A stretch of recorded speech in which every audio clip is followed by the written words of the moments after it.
Et nous voici avec 4 députés européens, formations politiques différentes, bien sûr. On va voir tout ça. Ce Brexit, on va dire que c'est une surprise, c'est un coup de massue à l'Europe. C'est aussi la preuve que rien ne fonctionne en Europe, Monsieur Deprez. C'est en tout cas la preuve que pour l'instant, ça ne fonctionne pas très bien. Allez, si on fait un bilan sur le plan économique, même dans la zone euro, croissance modeste, chômage massif, inégalité croissante. Si on regarde la manière dont l'Union européenne a géré ces derniers temps la politique migratoire, une impasse, désaccord intérieur.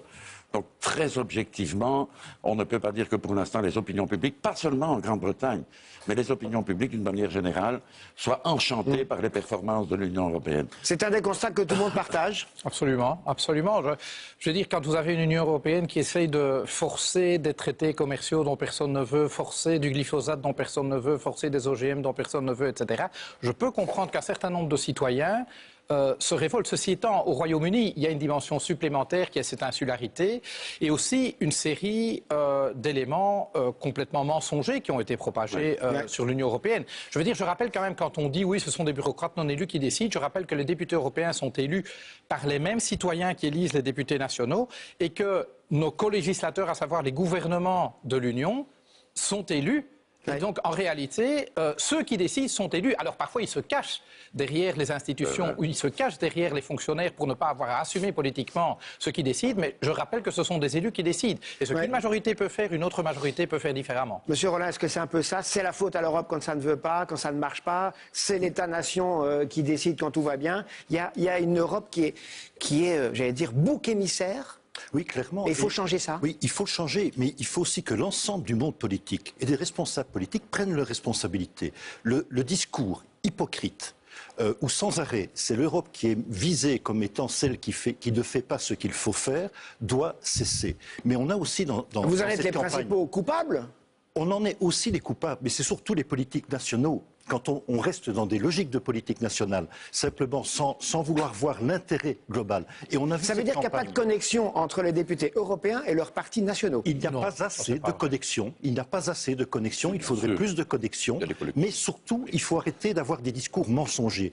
Je trouve que... Un exemple. Eh bien, la campagne britannique sur le Brexit, eh bien, M. Farage, c'est le nouveau Pinocchio. Oui, ce monsieur a menti en permanence dans cette campagne en jouant contre l'Europe en permanence. Monsieur Tarabella, notamment ce mensonge qui disait que 350 millions de livres sterling étaient dépensés chaque semaine. C'est un des mensonges. Et comment vous réagissez par rapport à cette Europe prise en défaut? Moi, peut-être, je n'ai pas été surpris par le Brexit. Et je dois vous avouer, je ne suis pas quelqu'un de cynique, mais je n'arrive pas à être triste depuis jeudi. Parce que l'Europe... Vous dites bon débarras? Non, je ne dis pas ça non plus. Non, je suis triste pour les 48% de Britanniques, pour les jeunes, qui eux, avaient mesuré qu'être dans l'Europe, c'était beaucoup mieux. Pour les Écossais, pour les Nord-Irlandais. Mais c'est probablement plus un problème pour le Royaume-Uni qui va probablement se désunir que pour l'Union européenne.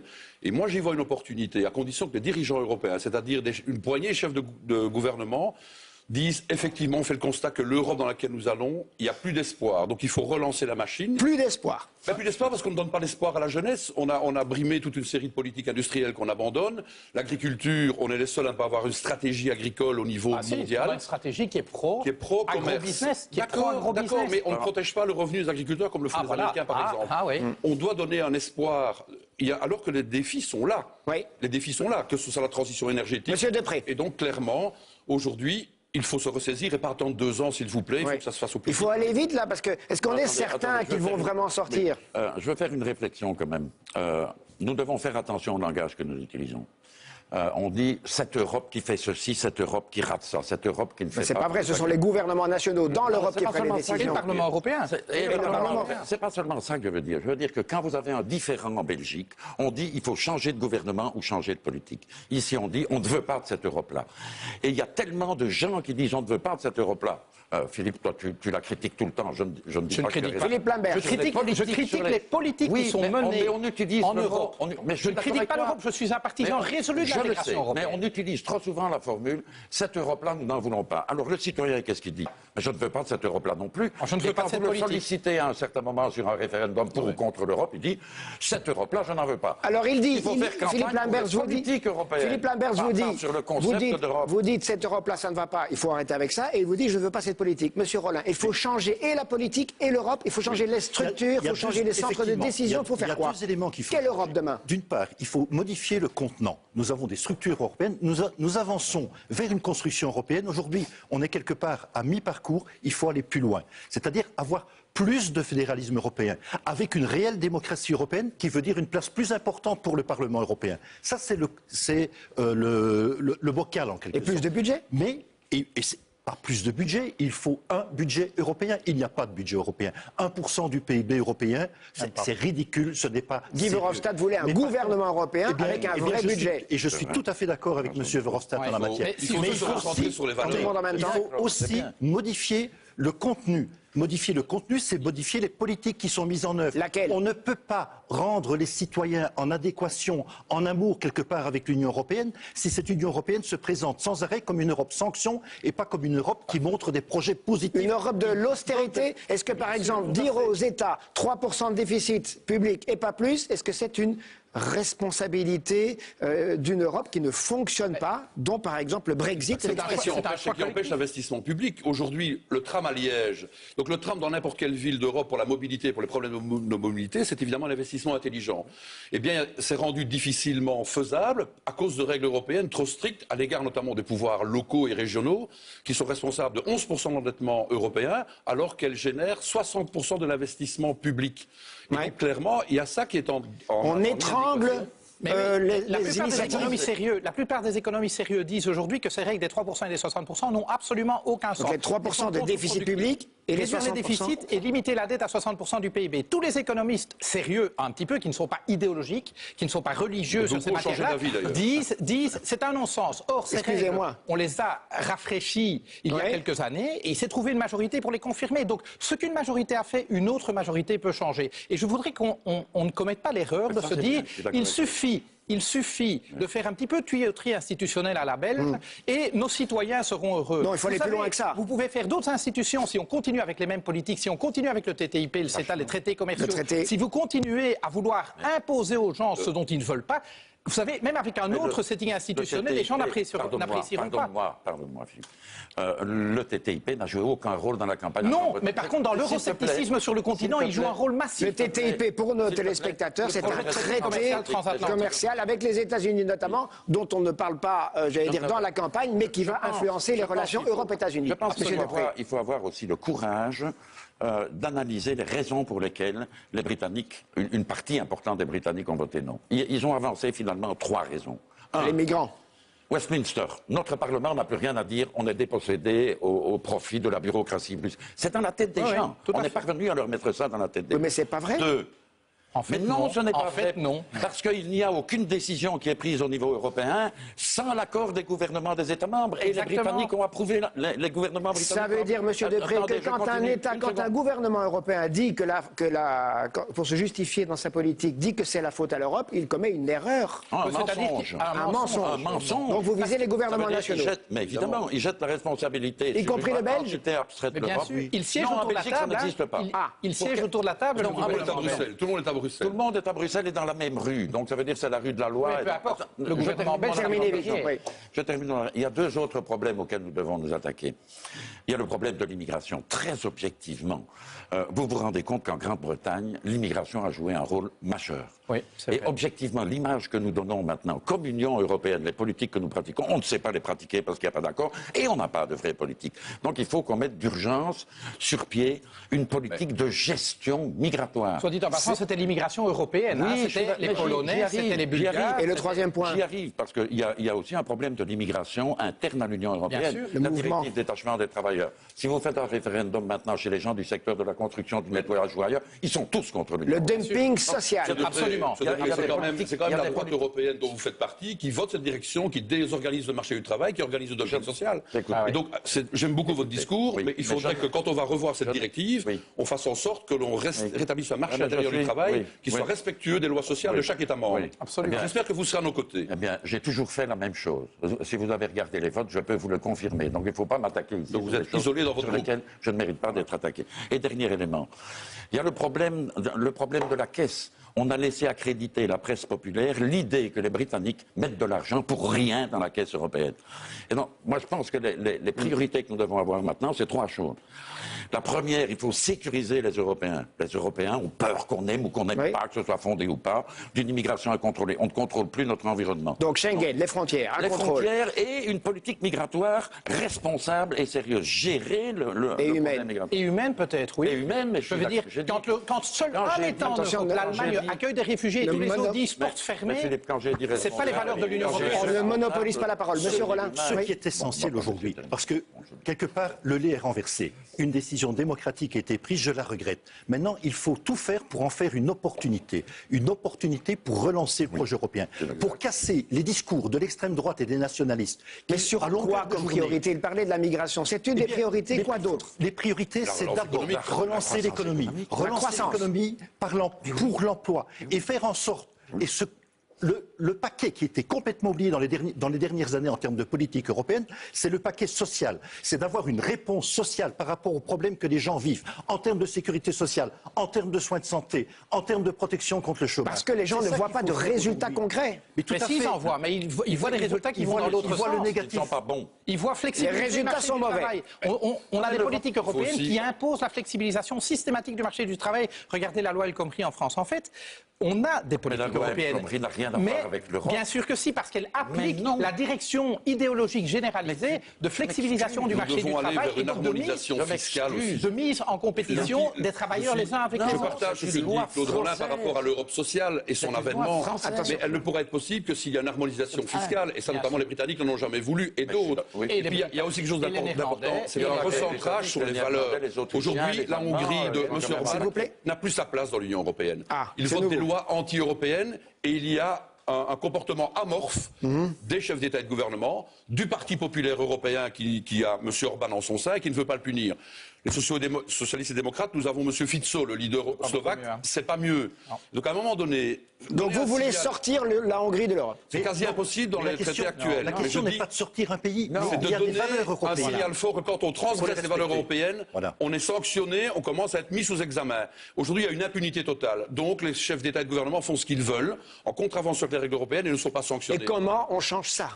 En changeant les traités. En changeant les traités, ça Et vous allez le faire? Écoutez, on arrive à un moment dans lequel on ne pourra pas continuer longtemps comme ça. Je crois que nous sommes tous d'accord là-dessus. Ça, c'est sûr. L'impression dans la tête des gens maintenant est que ce sont des bureaucrates au niveau européen qui impulsent toutes les décisions et à la limite qui les prêtent. Et c'est vraiment pas ça. Mais il faut un exécutif européen qui soit... Un gouvernement. Mais oui. Qui soit démocratiquement choisi. Il n'y en a pas? Mais non, vous n'avez pas de véritable... Il y a une commission, c'est un gouvernement. C'est l'incarnation d'un gouvernement, d'un Mais exécutif. elle incarne surtout une bureaucratie. Pourquoi? Non, Parce je suis que pas d'accord. si les commissaires Ce sont des choix politiques. Quand Cécilia Malmström pousse le TTIP à fond, elle prend la responsabilité de pousser. C'est une politique. La commissaire européenne au commerce est une politique. Mais qui va faire ce travail-là? Pour moi, c'est d'abord, en fait, au lieu de réfléchir en termes d'institutions, je pense qu'on doit se poser la question de la volonté politique. Si je prends l'histoire de la commission de la construction européenne, avant qu'il y ait la Commission européenne du charbon et de l'acier, il n'y en avait pas. Et donc, il y a eu de la volonté politique et puis on a créé des institutions qui vont avec. Aujourd'hui, on a des institutions qui sont imparfaites, qui pourraient être améliorées. Mais le gros problème qu'on a, c'est un manque de volonté politique. Marc a parlé d'harmonisation fiscale. C'est urgent. Rien n'empêche les gouvernements européens de décider d'harmoniser leur impôt de société. Il n'y a aucune disposition dans les traités qui dit c'est interdit. Mais ils ne le font pas. Rien n'empêche les gouvernements européens de dire on va harmoniser à la hausse notre système de protection sociale. Et ils ne le font pas. Mais ils ne le font pas. Ils préfèrent, au contraire, mettre le système fiscal, le système social de chaque État membre en compétition avec celui des autres. Beaucoup plus clair, l'avenir de l'Europe, il faut y croire, parce que l'Europe c'est une plus-value pour tous les citoyens, et cela a toujours été. Sauf qu'aujourd'hui, on ne l'aperçoit plus. Et vous avez la foi, vous? Moi, je crois au futur de l'Europe, mais ça passera peut-être par un rétrécissement temporaire. Ça veut dire moins de pays? Oui, moins de pays. Ça passera par un rétrécissement où chacun se déclare clairement où vous êtes dedans et vous épousez toutes les règles et éventuellement on fait un nouveau projet européen. Vous êtes dedans, vous êtes dehors. Mais on ne pourra pas faire comme les Britanniques l'ont fait depuis 40 ans. Je ne suis pas d'accord avec... En étant un pied dedans, un pied dehors. En refusant les grands projets européens. Alors, il y a une proposition, excusez-moi, il y a une proposition. Guy Verhofstadt dit par exemple, il faudrait faire une Europe à 2 vitesses. Oui. D'une part, les pays qui adoptent l'euro et l'ensemble de la volonté européenne, et de l'autre côté, ceux qui font partie du marché. Aujourd'hui, on n'a pas une Europe à 2 vitesses. Il faut être sérieux. On a combien? La réalité, on est une Europe à 27 ou 28 vitesses. C'est trop, ça qui est le problème. Et ça pédale pas bien.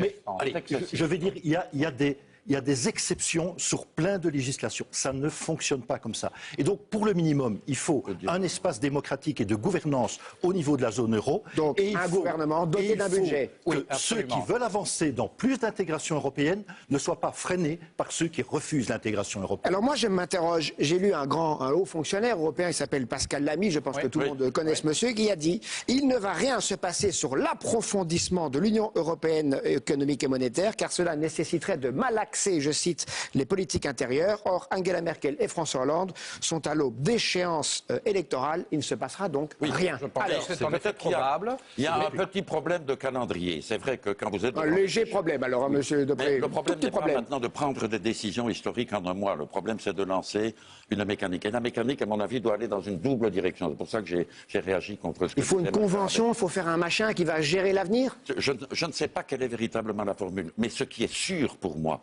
c'est que si on ne veut pas que tout se délite, les 28, les 27, ceux qui restent maintenant, doivent continuer à gérer en commun un certain nombre de choses, à commencer par leurs frontières pour la politique migratoire, parce que c'est un élément déstabilisateur fondamental de l'Union européenne. Et la zone euro, elle doit devenir véritablement une zone de croissance. Maintenant, c'est une calamité, la zone euro. La croissance économique est plus faible qu'en Grande-Bretagne. Le chômage y est beaucoup plus élevé. Vous n'allez pas pouvoir amener les gens. Au Royaume-Uni, je vous rappelle que vous n'êtes plus chômeur si vous avez un contrat à 0 heure. Hein. Oui. Je n'appelle pas ça du travail décent, vous m'excuserez. Hein. Donc, moi, je peux faire aussi baisser les il peut statistiques y avoir, comme ça, hein. oui, mais ils ne sont pas les seuls à faire ça aussi. François Hollande le fait aussi. Et Tout je à fait. garantis Mais que tout la ça n'est pas plupart des très glorieux. gouvernements- Ma Et question je pense sur que le nos concitoyens Le s'en rendent véritable compte. problème, c'est une double dimension. Il faut gérer les 2 dimensions, le cercle à 27 et l'intégration à la zone euro. Alors, monsieur Rollin, quand vous entendez que des grands leaders franco-allemands sont à la tête de l'Europe, est-ce que ça, c'est à revoir? Ce couple franco-allemand qui est à la base, il existe ou n'existe plus? Et est-ce qu'il faut revoir ça? Je voudrais qu'il y ait eu un couple franco-allemand C'est un qui puisse couple réellement séparé. relancer les choses. Aujourd'hui, on le voit, ça ne fonctionne C'est pas. l'Allemagne qui dirige. Et donc, c'est surtout du côté allemand. C'est Oui, Merkel surtout qui a la du main côté allemand. surtout? Bien sûr. Mais ce qu'il faut, c'est que en tous les cas, au-delà des clivages politiques qui peuvent exister, que l'ensemble de celles et ceux qui croient qu'il faut relancer le projet européen aujourd'hui, qu'il faut lui redonner une dimension qui soit une dimension plus humaine, Mais comment? s'unissent. Eh bien, En faisant quoi? nous sommes sur un moment tout à fait particulier. Il faut se saisir de ce moment. Une pour en opportunité. faire une opportunité. C'est essentiel. Et la première chose à faire, c'est redonner confiance aux gens et à la population. Et c'est pour ça que, pour moi, la première chose à faire, c'est redonner sa dimension sociale à l'Union européenne. Monsieur Rollin, si vous dimension voulez qu'elle a qu'on pas rende pris. confiance, hein, il faudrait que mardi prochain, la Commission européenne dise « Eh bien, j'arrête de m'obstiner à forcer le glyphosate, j'annule son autorisation. tout à fait Je voudrais que plutôt que la semaine C'est clair. prochaine, Mais Philippe- Jean-Claude Juncker a décidé de réunir les chefs d'État et de gouvernement Philippe, pour leur allez. demander confirmation du mandat pour aller négocier ces accords commerciaux. Vous savez, en Allemagne, la majorité de l'opinion publique est opposée. Et Angela Merkel continue à dire « Non, non, il nous faut ce truc. Je sais mieux ce qui est bon pour mes citoyens. » Ça veut dire, que mes monsieur Lamberts, citoyens. si je traduis, vous dites pardonne-moi. attendons un petit peu avant de prendre des décisions. Mais non, machin. changeons de cap. Changeons de Je cap. crois qu'il y a Arrêtons urgence. d'imposer à nos Ce serait citoyens des choses dont ils ne veulent pas. d'attendre 2017 les échéances françaises et allemandes. D'abord, il n'y a pas que la France et l'Allemagne. D'ailleurs, ils se réunissent demain à Berlin avec M. Renzi aussi, mais il y a aussi l'Espagne, il y a aussi des pays, Le Benelux. les pays nordiques, il ne faut pas oublier, la Suède, les Pays-Bas qui sont aussi très en doute, c'est un pays fondateur pourtant, et aussi des pays de l'Europe centrale. Il ne faut pas les exclure dans le processus, parce que si vous faites le couple franco-allemand, vous allez commencer à braquer tout le monde. Non, mais donc je pense qu'il faut vraiment élargir. Il faut une poignée de dirigeants qui ont envie de faire un projet ensemble, de relancer l'économie. Et alors on adhérera ou on n'adhérera pas. C'est pour ça que je crois plutôt à une Europe qui va passer par une période de rétrécissement pour redéfinir un projet. En fait, on digère très mal l'élargissement de 2004. Il faut savoir le dire. Mais moi, On l'a mal je suis préparé. pas d'accord non plus. On a Je suis élargi pas avant d'accord. d'approfondir. Tu Et ne peux aujourd'hui, pas on en souffre. plaider. Non, On tu ne n'avance peux plus. pas plaider La maintenant. règle de l'unanimité n'est plus viable à Non, mais 28 tu ne et peux maintenant à pas. 27. Tu ne peux pas plaider maintenant, je trouve ça vraiment irresponsable, pour un rétrécissement de l'Europe. Ça veut dire qu'après la Grande-Bretagne, tu dis à un certain nombre de pays, on va vous mettre dehors. Mais si d'autres ne veulent pas partager un projet européen, ils peuvent partir. Enfin, Il faut un projet. Monsieur Tarabella, Qui veut voir les citoyens en Europe.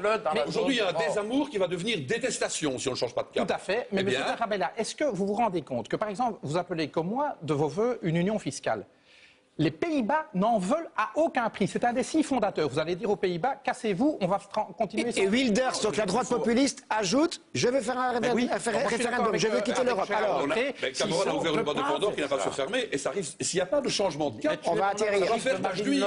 Bien sûr, donc c'est bien un changement de cap. Monsieur Rollin, pour se calmer un peu. Il ne peut pas être question d'exclure des gens de l'Union européenne. Par contre, sur la zone monétaire, on doit avoir une gouvernance économique, une gouvernance sociale sur la zone monétaire. Ils ne veulent pas jouer. Aujourd'hui, la Pologne, qui a voté pour un parti eurosceptique, veut rester dans l'Union européenne parce qu'il y a 82 milliards de fonds européens qui relancent l'économie française. Malgré les 3,5% de croissance, malgré le chômage qui a moitié, la Pologne disent non à l'Europe. Tu ne vas pas mettre la Pologne dehors. Non, mais je dis... Réfléchissons qu'aujourd'hui, beaucoup de pays considèrent l'Europe comme un bon contact. C'est tout. Ça doit arrêter. Eh bien, par un projet auquel tout le monde adhère, des valeurs qu'il faut redéfinir, auxquelles on adhère ou on n'adhère pas. La politique de cohésion, c'est un des éléments fondamentaux de l'Union européenne, ça veut dire... Mais les gens crachent dessus, les Gallois en bénéficient, ils ont voté non à l'Europe. S'il vous plaît, alors... Non, s'il vous plaît. En tous les cas, je pense que nous avons le devoir d'avoir une expression la plus claire, en montrant aux gens, aux citoyens, les choix qu'il faut faire pour donner un avenir à l'Union européenne, mais surtout donner un avenir aux gens et surtout dans ces gens à ceux qui sont délaissés. En tout cas, on voit que ce sujet passionne, y compris entre vous, parce qu'il n'y a pas vraiment d'accord intra-politique et formation politique pour cette Europe. Mais chez vous, téléspectateurs, beaucoup se demanderaient finalement, voilà, l'Europe, c'est oui ou c'est non, il faut qu'elle se réforme et des propositions belges vont dans ce sens. Merci d'avoir fait le tour du Brexit et autour de la table avec beaucoup d'animation. Bonne journée, bon dimanche.